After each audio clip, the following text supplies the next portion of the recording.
600 साल से जापानी लोग किसी पेड़ के ऊपर खास तरीके से पेड़ की लकड़ी उगा रहे हैं। इस तरह उन्हें सीधी लकड़ी मिलती है, नीचे मदर ट्री लगा रहता है। इस तरीके को जापानी लोग डाइसुगी कहते हैं। किटायामा सीडर प्रजाति के पेड़ को पहले ऊपर से इस तरह से छांटा जाता है कि सीधी टहनियां उगती और बढ़ती है। एक किटायामा सीडर से इस तरह से 100 पेड़ ऊपर निकलते हैं।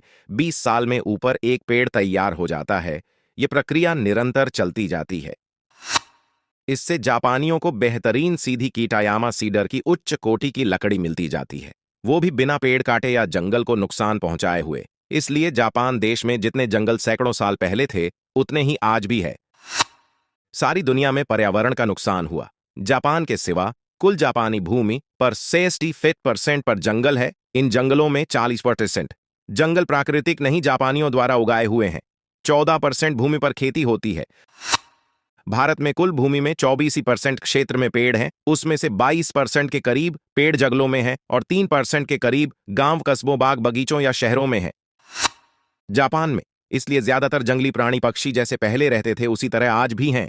जो जापानी गांव है या खेतियां हैं, वो जंगलों पहाड़ों के पास है, क्योंकि 70% जापानी जमीन पर पहाड़ हैं।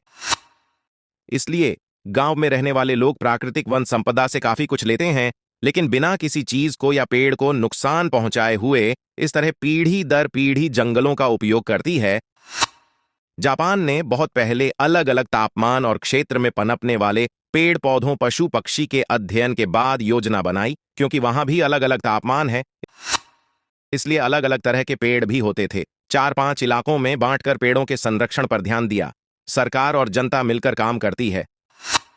आज वहां के जंगली खरगोश, बाज, बिल्लियां, बंदर, काले और भूरे भालू या हिरण घूमते रहते हैं। सुदूर गांव जंगलों में आसानी से दिख जाते हैं।